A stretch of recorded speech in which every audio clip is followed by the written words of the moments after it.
Sir मेरे घर के पास इंद्रप्रस्थ पार्क है और उधर मैंने देखा कि क्या है आपके घर के पास? इंद्रप्रस्थ पार्क है। तो सर उधर बहुत सारे गर्लफ्रेंड बॉयफ्रेंड्स आते हैं और छोटी छोटी बात पे। आपकी है या नहीं है? नहीं मेरी नहीं है, मैं तो सिंगल हूँ। तो वहाँ पे क्या करने जाते हो आप? छेड़ने जाते हो? सर मेरे घर के पास है तो मैं संडे संडे टहलने के लिए चला जाता हूँ फ्रेंड्स के साथ। लड़के के साथ? हाँ। तो उधर मैंने देखा है कि बहुत सारे जो गर्लफ्रेंड बॉयफ्रेंड्स होते हैं छोटी छोटी बात पे फोन फेंक देते हैं। 15-15 20-20 हजार का फोन होता है और वो फेंक के तोड़ देता है। हम तो आप उठा लेते हो? नहीं नहीं। फिर हम फ्रेंड्स ये सोचते हैं बताओ ऐसी लाइफ का भी क्या फायदा जहाँ पे खुशी ना मिले। वो आपने कहानी सुनी है ना, लोमड़ी को अंगूर नहीं मिले तो अंगूर खट्टे हैं। हाँ ऐसा ही होता है जब अकेले होते हैं। इसीलिए मैं भी सोचता हूँ सिंगल रहने में ज्यादा फायदा है। यहाँ पे इमेजिन करो अगर कोई लड़की आकर के आपको प्रपोज करते, हाँ करोगे ना करोगे? उसी पार्क में डिपेंड करता है। डिपेंड करता है। अभी कह रहे थे क्या पढ़ा है? अब पढ़ा है। डिपेंड करता है। आई नो जी, ऐसे ही होता है। तो शुरू हो जाओ। सबके घर में ये चीज होता है कि आलू को हर सब्जी के साथ ये कर देते हैं। आलू इज सो कैरेक्टरलेस। आलू इज सो कैरेक्टरलेस। फिर मैंने बहुत सारी स्टोरी बनाई हुई कि आलू और भिंडी का अफेयर हुआ होगा। आलू ने भिंडी को प्रपोज किया होगा, भिंडी सेक्सी है तो भिंडी ने मना कर दिया होगा। तो आलू एकदम एग्रेशन में आ गया, मुझे कैसे मना कर दिया, अब देखना मैं सबके साथ अफेयर। उसके बाद से आलू सबके साथ है और भिंडी बेचारी अकेली है। भिंडी हमेशा अकेली होती है। भिंडी हमेशा अकेले। उसकी ज्यादा से ज्यादा प्याज के साथ बनती है, वो भी बदबू होती है प्याज की। मतलब डीओ वीओ नहीं लगाता है। भिंडी को बहुत घमंड था ना, तो भिंडी को कर्मा ने स्लैप कर दिया। तो भिंडी अब अकेली है। भिंडी बिल्कुल अकेली सबके साथ है। आलू इज वेरी फ्रेंडली। तो आलू सक्सेसफुल हो गया। आलू सक्सेसफुल हो गया तो बनना है तो आलू की तरह बनो। Hello sir. सर मेरा क्वेश्चन है कि जैसे कि हम किसी से कॉन्फ्लिक्ट हो जाती है ड्यू टू मिसअंडरस्टैंडिंग, सर वो हमारी लाइफ के लिए मोस्ट इम्पॉर्टेंट है और हम उसको समझा नहीं पा रहे कि जो हमारी मिसअंडरस्टैंडिंग है वो क्या है। सर इसका आंसर क्या है? कौन है वो लड़की?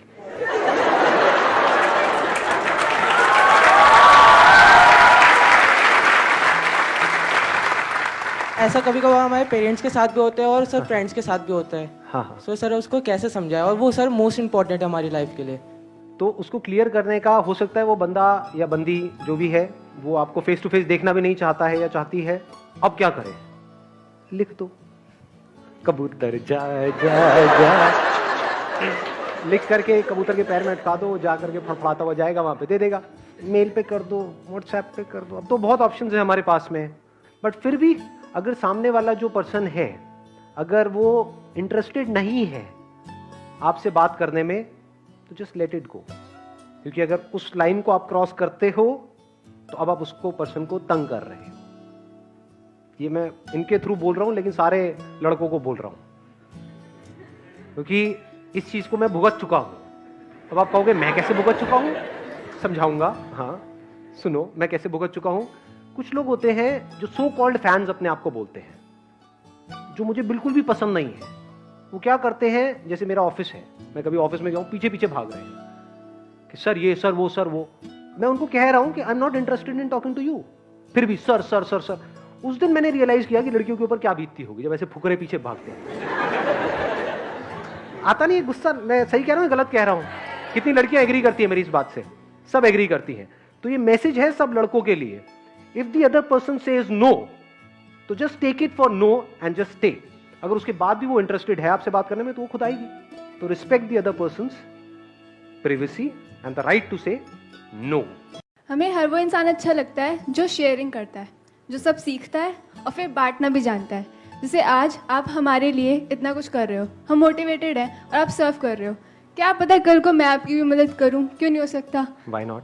ऐसे ही मैं किसी और की भी मदद करूं तो अच्छा बॉन्ड भी बन रहा है। मैं शेयरिंग भी कर रही हूँ और कुछ सीख के सिखा भी रही हूँ। तो ऐसे लोगों के पास हर कोई जाना चाहता है। इन्होंने बड़ी अच्छी बात बोली है, लर्निंग एंड शेयरिंग। शेयर सिर्फ वो कर सकता है जो लर्न कर सकता है। बिना लर्न करे हम क्या शेयर करेंगे? आप समझ गए? शेयरिंग में भी बहुत लोगों के अंदर एरोगेंस आ जाता है। हाँ तेरे पास में कम है, ले चल भाग यहाँ से। देखा ऐसे लोगों को? हाँ मतलब दे रहे हैं तो इस एटीट्यूड से दे रहे हैं कि मैं पता नहीं क्या हूं, मैं ये कर रहा हूं, मैं वो कर रहा हूं। नहीं, sharing is basically a collaborative process. That is real sharing because that is learning also. देखना, ध्यान से समझना। कोई ऐसा टीचर अच्छा लगता है जो आया, आकर के सामने खड़ा हो गया, जो मैं कह रहा हूं बस वो समझते चले जाओ, कोई क्वेश्चन पूछ रहा है भागे नहीं, जो लिखा हुआ है बुक के अंदर, तो बुकिश हो गया ना। तो that person is not learning. उसने रट तो लिया है, तोता तो है वो, लेकिन वो एक लर्नर नहीं है। तो जिसने कभी लर्न नहीं किया वो शेयर भी नहीं कर सकता, या उसकी जो शेयरिंग होगी वो सिर्फ नाम की होगी। रियल शेयरिंग मीन्स, जैसे अभी हम यहां पर हैं, तो एक तो तरीका ये है कि मैं आकर के आपको एक लेक्चर दे करके चला जाऊं। एक है कि मैं अगर यहां पर आया हूं तो आपको लग रहा है कि मैं आपको सिखाने आया हूं, एक्चुअल में मैं यहां पर सीखने आया हूं। That is sharing. अगर मैं ये सोच लूं कि मुझे तो सब कुछ पता है, मुझे सब कुछ आता है और मैं आ रहा हूं आपको बताने के लिए, बड़ा बोरिंग हो जाएगा सब कुछ। ऐसे लोग बड़े बोरिंग लगते हैं। नहीं, कौन अच्छे लगते हैं? जो आपस में कम्युनिकेट करते हैं। Real sharing means communication. It's not just giving, it's a constant give and take. जैसे मैं जब हर सेशन में आ रहा होता हूं तो मैं ये सोच करके नहीं आता कि आपको कुछ सिखाना है, क्योंकि आपको सिखाना मेरे क्या किसी के बस में नहीं है। किसी के बस की नहीं है कि कोई आपको कुछ भी सिखा जाए। सीखने वाले की इंपॉर्टेंस है, सिखाने वाले की कोई इंपॉर्टेंस नहीं है, अगर एक्चुअल में आप देखोगे इस लाइफ के अंदर। तो अगर दोनों ही सीखने वाले हैं, यानी जो लग रहा है कि सिखा रहा है, अगर वो भी सीख रहा है और सामने जो लोग बैठे हैं वो भी सीख रहे हैं, ये रियल शेयरिंग है। मेरी सिस्टर और मुझ में ब्यूटी को लेके बहुत बड़ा गैप है। She is very fair and she is very beautiful. But you are also very beautiful. Thank you so much. क्या बोलते हो लड़के? कितने कितने झांक झांक के देख रहे हैं वहां। अरे कौन है भाई? तो वो जो हमारे अंदर नेगेटिव पॉइंट्स होते हैं या फिजिकल अपीयरेंस को लेके या किसी भी चीज़ को लेके जो वीकनेस होती है, उसको स्ट्रेंथ में कैसे चेंज कर सकते हैं हम लोग? कुछ चीजें हैं जो हम बदल सकते हैं, कुछ चीजें हैं जो हम नहीं बदल सकते। फॉर एग्जाम्पल लुक्स हमारी, उसको भी कुछ हद तक हम बदल सकते हैं, बट पूरी तरह से नहीं बदल सकते। और अगर हम इस तरह से बदलने की कोशिश भी करते हैं तो हम अपनी इनसिक्योरिटीज को और बढ़ाते चले जा रहे हैं। फॉर एग्जाम्पल काले गोरे का बहुत होता है यहाँ पर इंडिया में।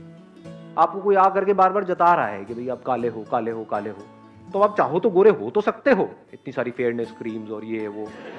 लेकिन गोरे होने के बाद भी अगर वो लोग आकर के आपको बोल के चले जाएंगे, यार पहले ही बेटर थे, ये क्या कर दिया, अब तो आपकी और धज्जियां उड़ गई, क्योंकि you are acting out of lower self esteem.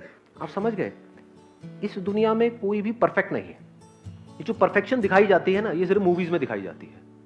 In reality nobody is perfect. हर एक की लाइफ में कुछ ना कुछ कमियां जरूर होती हैं। जो हो सकता है स्क्रीन पे आकर के वो ऐसे दिखा देगा कि भाई ऐसा कुछ नहीं है, और उसी स्क्रीन से हम इन्फ्लुएंस हो जाते हैं, अपनी परफेक्ट एक उसकी डेफिनेशन बना लेते हैं। परफेक्ट लुक्स ऐसी होनी चाहिए, बॉडी ऐसी होनी चाहिए, ये ऐसा होना चाहिए। अंदर से हमें नहीं पता कि उस बॉडी को तो पर्सन ने ठीक कर लिया है, माइंड के लेवल पे कितनी प्रॉब्लम हो गई, we don't know that. It must be internal, not external. Aishwarya Rai की इम्पोर्टेंस है तो राजपाल यादव भी उतना ही इम्पोर्टेंट है, उनको भी साइड किया जाता है। बट अगर राजपाल यादव खुद को एक्सेप्ट ना करे और ऐश्वर्या के जैसा बनने की कोशिश करे, लुक वाइज भी और हाइट वाइज भी, तो उसकी धज्जियां उड़ गई, राजपाल यादव खो जाएगा और ऐश्वर्या कभी बन ही नहीं पाएगा। अगर राजपाल यादव खुद को पूरी तरह से एक्सेप्ट कर ले जैसा वो है उस तरीके से, तो क्या फाइनेंशियली वो ज्यादा सक्सेसफुल हो सकता है किसी और से, किसी ऐसे पर्सन से जो लुक वाइज राजपाल यादव से बहुत बेटर है? ऐसे जानते हो बहुत सारे लोग, बहुत सारे स्ट्रगलर्स हैं बॉलीवुड में जो लुक वाइज बड़े कमाल के हैं, बहुत अच्छी बॉडी बना ली है, कुछ है, खाली बैठे हैं, धक्के खा रहे हैं। और दूसरी तरफ से ऐसे हैं जो लुक वाइज इतने बढ़िया नहीं है, मैं नाम नहीं लूंगा किसी का, I will not take names, और वो पता नहीं क्या क्या कर रहे हैं। तो वो क्यों कर पा रहे हैं? क्योंकि there is a strong possibility कि वो जो बॉडी बना रहे हैं वो खुद को नहीं देख रहे हैं कि मेरे में क्या स्ट्रेंथ है, बस स्क्रीन पे देखा किसी को और उसके जैसा बनने की कोशिश कर रहे हैं। They want to be like that. अगर वो खुद को देख लें और फिर एक्ट करें तो हो सकता है वहां से कुछ कमाल का निकल के आ जाए। तो सबसे पहला जो स्टेप है कुछ भी बदलने का या कुछ भी करने का, that is total acceptance of yourself. उसमें क्या क्या आ गया? मेरी अच्छाइयां भी आ गई, बुराइयां भी आ गई, मेरी स्ट्रेंथ्स भी आ गई, वीकनेसेस भी आ गई। अगर आप काले हो तो इसका मतलब ये नहीं कि वो वीकनेस है, और गोरे हो तो इसका मतलब ये नहीं है कि वो स्ट्रेंथ है। मतलब यहाँ कचरा भरा पड़ा है हमारे। अगर आप एक्सेप्ट कर लो अपने आप को जैसे आप हो, तो there is a strong possibility आप उससे बहुत ज्यादा सुंदर लग सकते हो जो बहुत गोरे हैं। क्योंकि रियल ब्यूटी है क्या? It is all with in, it is deep with in. अब जैसे छोटे छोटे बच्चे होते हैं, उसमें क्या काला क्या गोरा, जब बच्चा खुल करके अपने आप को एक्सप्रेस कर रहा होता है तो हर एक का ध्यान अपनी तरफ खींच लेता है। वो जो एक खुशी होती है अंदर से, वो हमको अपनी तरफ खींच लेती है। तो खुशी कहाँ से आती है? एक्सेप्टेंस है। जो भी आपने क्वेश्चन बोला था उसका आपको आंसर क्लियर कट मिल गया है। तो जैसे आप हो, आई एम नॉट किडिंग, मैं झूठ नहीं बोल रहा हूँ, सीरियसली बोल रहा हूँ, आप बहुत सुंदर हो। तो कभी भी ये मत कहना कि नहीं मैं उसके कंपैरिजन में, वो कैसी हैं क्या नहीं पता नहीं, फोटो वोटो दिखा दो ऐसे हमने तारीफ करी है तो। सो whatever that person is, whosoever that person is, your friend or relative or brother or sister, whatever it is, never compare yourself with others. If you deep within, अगर आप किसी से अपने आप को कंपेयर नहीं करते हो तो आप सुंदर हो। वो असली सुंदरता है।